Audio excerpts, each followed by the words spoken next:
bring in now Jimbo Fisher, who obviously, Coach, you've been coaching for a long time. You understand tough love. You understand the need for it. When is tough love too much in the way of tough? Well, there's certain boundaries you can't go to, but you got to be able to push boundaries to get people to do things that are to get players to go to where they don't want to go, where they're capable of going. But there's got to be a fine line with the physical contact and those type of things. Can limit you. Your relationship with your quarterback, Jameis Winston, has been very, very highly documented. Would you agree? Yeah, I would say so. Now, you've done a great job with him, and I know how fond you are. We've had conversations, you and I, on this very subject.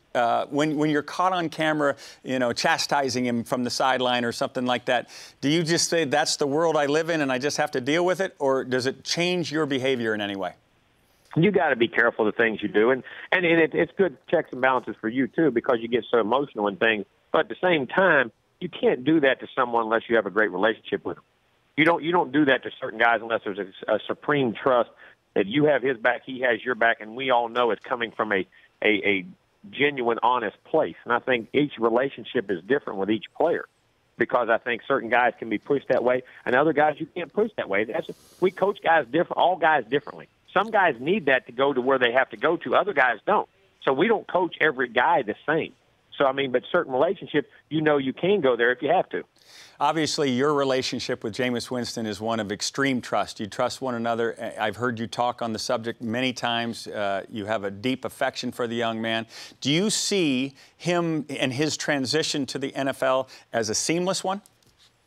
I really do, because as far as the ball part of it, I really do, because his knowledge and his understanding of the whys of the game, and I think he's very astute that way, and his skill set will allow him to be successful there.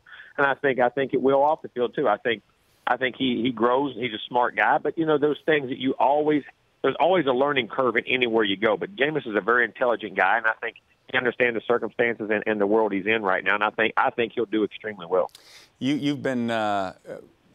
You've made many statements about how intelligent he is. He proved that at the Combine. Steve Mariucci, a former NFL coach, had him on the board, and he was unbelievable in terms of his understanding, even having to sit and wait to go back up there and put back on the board what the play that Mucci had drawn for him.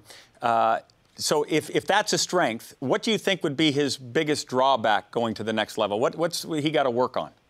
I think just making sure that Jameis is a guy who pushes himself and challenges himself, and I think just it's having patience in the right times.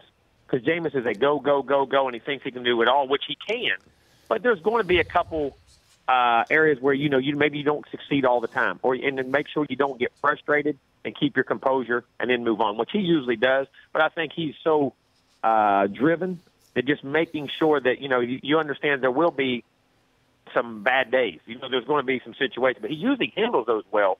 But, you always got to remind that to yourself because you want to go too hard. I think that would just be it. But I think he handles those things very well, as I say.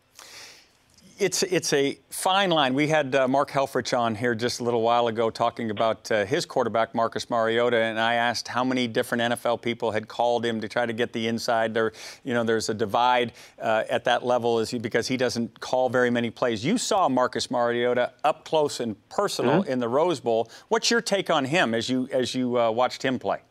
Well, he's a great-looking athlete. He's big, he's strong, he's athletic, has a great demeanor. When you meet him, he's a great young man, seems to have presence about him. I thought he threw the ball very well.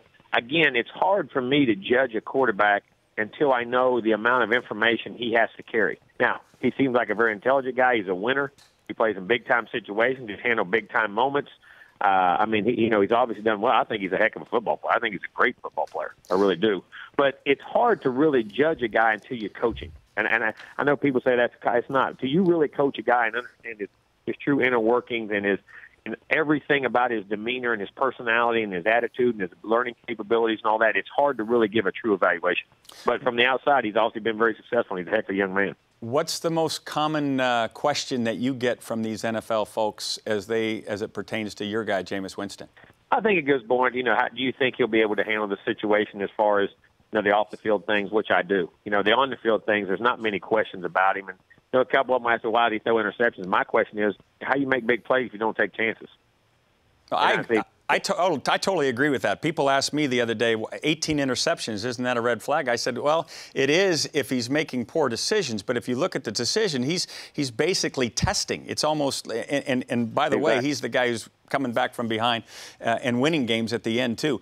The remarkable thing for me about Jameis Winston as I've watched him play is it looks as if no stage is too big for him. Is that what you think is the most endearing quality as NFL people look at him? Two things. The NFL, nothing is too big for him. And if something bad happens, he has that inner drive to say, okay, that's enough of that. I'm going to be great, and make everybody around him great at the same time and start coming back. Because you want big plays on offense, but we don't want turnovers. There's no such thing. It doesn't work that way.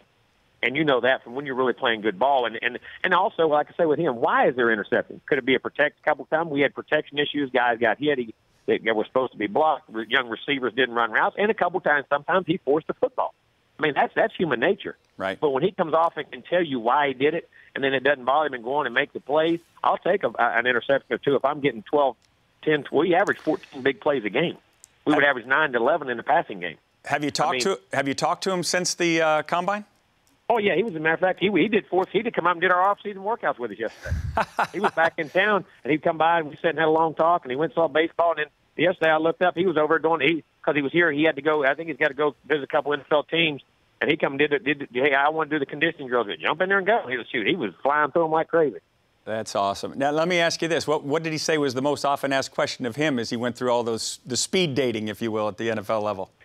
He said, not a lot of people harped on allegation. The standing on, the biggest one he said was standing on the table, and the other was, things that kind of hit him that way. Right. And then the football questions, and like he said, it was just immaturity. I made a bad choice. I was trying to be like a normal guy, and I made a poor choice in who I was, and I understand that, and I have to prove, that I can do that. But he felt very, and the whole demeanor, he felt very comfortable because Jameis is a genuine. You ask Jameis a question, you're going to get an honest answer.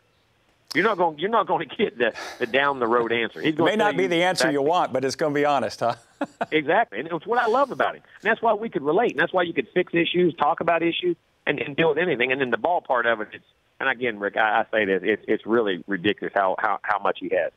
Now, let me ask you this before we talk about your 2015 team. You found some time to get away, recruiting over, getting ready for spring ball as it comes in. I know you're a hunter and a fisherman. Did you get out and do any of that? Yeah, right. We gave the staff 2, 3, or 4 days right after the signing day, and I took our boys out to Texas, went to the King Ranch, took my 2 boys with us, and we went deer hunting, had a great hunt out there, and everybody had killed deer. We had a great time for 2 or 3 days. You took your whole staff to do that? No, my boys, my 2 sons. Trey and Ethan. I need to ask you about Ethan. How is Ethan doing? And you need to let everybody know about your foundation also. You do. Kids First Foundation, which fights Fanconi anemia. Ethan has a very, very rare blood disorder, which this time is actually, there's never a cure for it, but they're making life expectancy much greater, and they're getting much closer. We have a foundation which we raised over $1 million last year, and you can look it up, KIDZ1ST, and it's 96% of the money goes directly to the hospital. It's not a foundation where a lot of it doesn't, get there, and we've got it set up that way. And but Ethan's doing very well right now. He actually just finished a great soccer season. He's playing travel baseball and his league baseball, and right now he's doing very well. Thank you for asking, Rick. Well, I'm thrilled to hear he's doing well. Now, he had this special shake where they, he and Jameis before games had a ritual. That's Trey. That's the oldest. Oh, that's the older boy. I'm sorry. Then who's going to do the ritual with your boys this year? Who's going to be the quarterback for Florida State?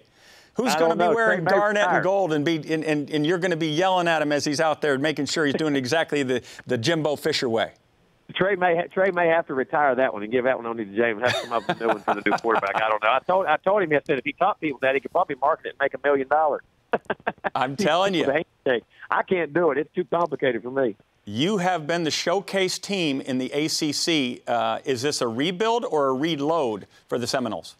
Well, I mean, I think we're a very talented team. I think we're young. We don't have a senior on offense.